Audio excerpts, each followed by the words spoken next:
All right, everybody. We're back once again. You're listening to the Entrepreneurial Web. I'm your host, Jeremiah Fox, here with my guest, Damon Johnson. Once again, he is a Michigan real estate and social media guru. We were just talking about not buying shit, right?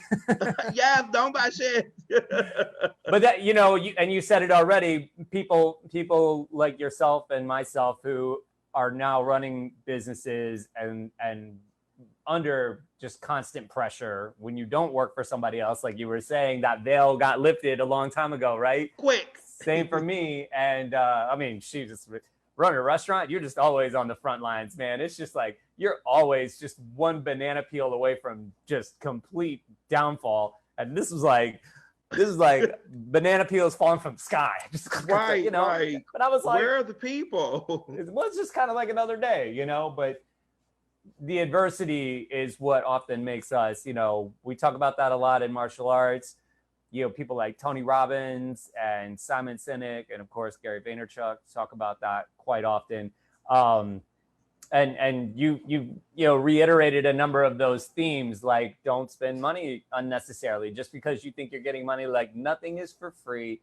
There are strings attached, and you learned the hard way, after 2008 and what kind of followed. And I think something very similar is coming art to theaters soon, in terms of the economy. Like I mentioned in the last segment, I think this is still kind of the honeymoon phase for the economic impact.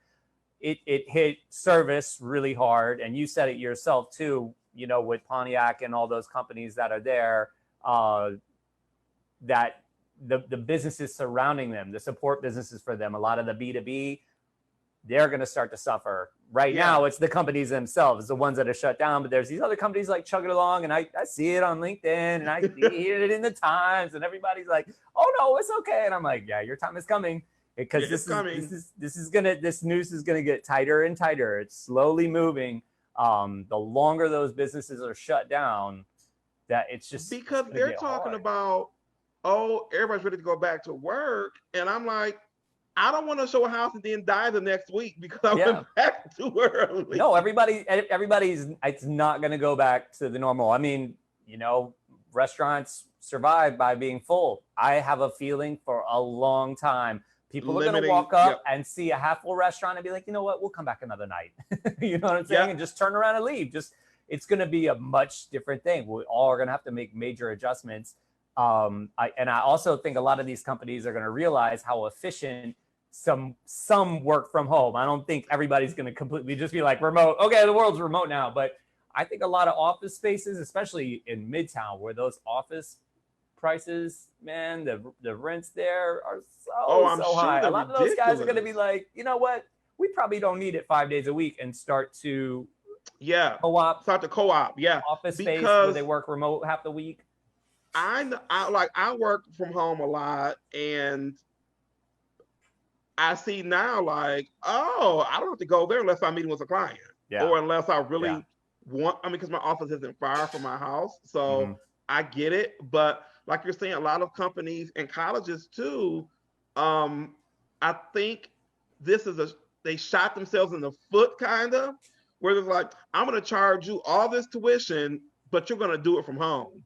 And I think people are looking now like, why am I paying all these big bucks when I can just go to the smaller school online from my house? I think you're right about that. That there's going to be a big shift there as well. A lot of those, especially from the people who are going older, who are just going for the class and not for the campus experience. Right. It's like, why am I paying you all this money? I could just go get a degree from anywhere. Yeah. And sit in my living room and chase these kids around the house. And I think what's going to happen is that a lot of people that were not being super awesome in the last 10 years, they're going to get it. It's unfortunate that some good people are going to get it too. But if you were kind of a shitty person and or a shitty company, like colleges were already on the chopping block, Yeah, the blade was like right there. Everybody's like, oh yeah, let's just cut that. Let's just just cut that, because there wasn't. I think the colleges thought it was going to be an uproar that they were closed, and people were like, whatever. because the degree now, I'm a little older than everybody. The degree now is obsolete to me, kind of. Yeah. Because they don't. Tell me about it, bro. I got a master's in music right. almost 20 years ago. It's like these kids now don't even mention the mall. So they definitely are thinking about college. They're like, what's that? Like, so, and yet, like you said, when people are going to be obsolete, a lot of realtors and business people here miss this. Again, people still aren't on social like they should. Like, I'm like, how are you? Talk about that a little bit. That's one of the other things. I mean, you've been an inspiration for me. You know, I see the work that you're doing, and people like yourself, and it gets me pumped up, because I wasn't, man, 9 months ago, I wasn't on social at all. I didn't even do it for my businesses, because we're so brick and mortar and like community entrenched.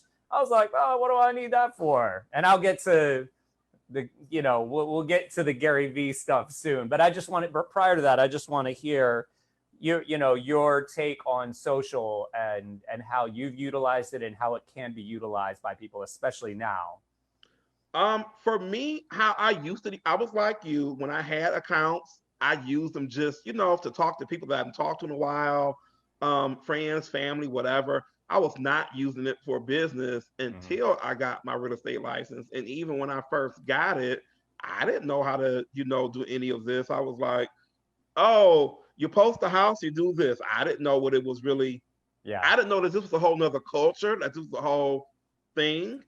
Until I started, actually getting business from it. And I was like, oh, this is really a science behind this. And I tell people, I'm still figuring it out. It changes all the time. Look at us here now. I would have never been doing this a year ago. Like, I'm doing a Zoom, what's a Zoom chat? Right. So I tell people, think that you have to be perfect at it. You don't. It helps to have, the fancier stuff and the lighting and whatever. It helps. I said, but get it out there, because I don't think that I'm when people give me compliments, I look and I'm like, my stuff sucks to me. Not sucks, but it's like, but I see how I've grown from when I look at my old stuff, like, oh my God, this was awful. Absolutely. But I tell people, you use it as such a medium, because you don't have to advertise on TV anymore. Everybody, when I did a Facebook Live the other day, it was like the numbers, and was like, oh my God. Because Gary said, he who's closest to the client wins. And even for brick and mortar, you have the page, you take the picture of the food. You say, hey, I'm having this special on Friday. What are you guys thinking about for lunch? People like to put their 2 cents in. They like to be involved. They like to see what you have.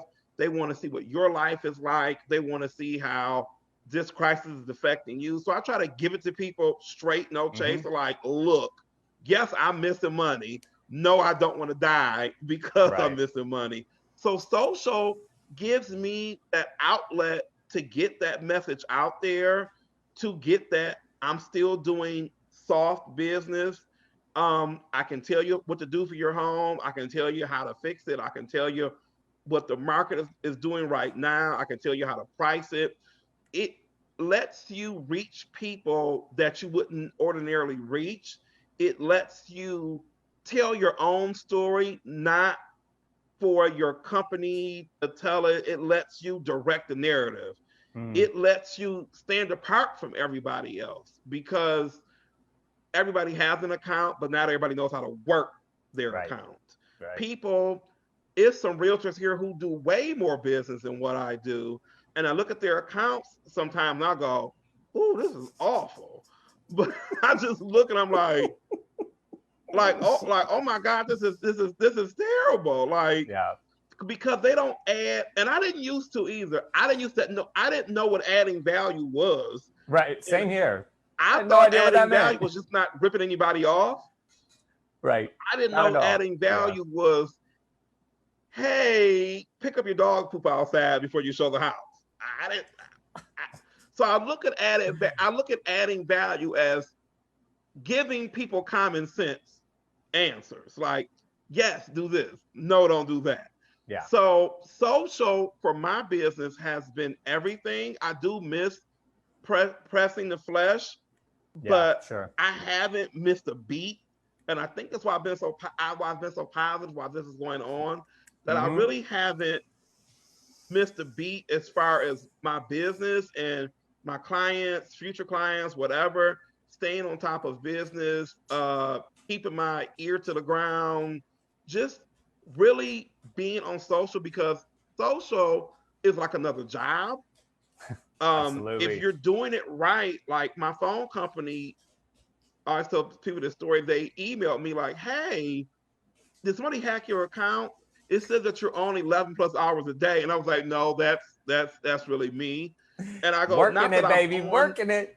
Yeah, I said, if you're on really working it and watching and working and interacting with people, you'll look up and it's 10 o'clock and you're like, oh my God. So, or yeah, 1 a.m. That happens to me often. Social, like I put something was on Twitter that I posted. I looked in the analytics. When I looked up, there's like 80,000 people have looked at that. Right. And so I don't know 80,000 people here that I've done business with, but they've seen that, and the income limit with social is limitless. Right. If you do it right, the reach is outrageous. It changes platform to platform, but social is, I get it. Like, people like, I don't like it. And I was like, when you can't go into work today, you had better be on Facebook saying, hey, buy this remote for $19.99. Let me tell you what it does, because you can't go into brick and mortar right now and buy things. So just like, and I don't mean to pigeonhole, I don't mean to name names. Neiman Marcus, to me, is a huge store here. Everybody in Michigan loves Neiman Marcus. They have not told their story in years. Like, my generation knows Neiman Marcus is like a thing, and Saks and whatever, but the younger kids don't have the buy-in to spend $1,000 at Neiman's and be like, oh, I got the bag and I went shopping and we had lunch, because they haven't told their story. Nobody has any buy-in with them, because they're seen as just a store. They're not seen as part of the community. They're not seen as even part of anybody's daily life. Like a Target is seen as part of your daily life. Right. Whereas Neiman's is not. Right. And even through this, they haven't been on, these companies, these large companies have not been on social saying, hey, we exist. Yeah, I hear that criticism a lot, especially from people like Gary Vee. We're going to take another break, but when we come back, get your glass ready. We're going to get it popping. We're going to tell some Gary Vee stories. I'm going to open it up with, you did a little wine review the other day. I'm going to give you my version of an old Gary wine review when we come back. All right, everybody listening to the Entrepreneurial Web.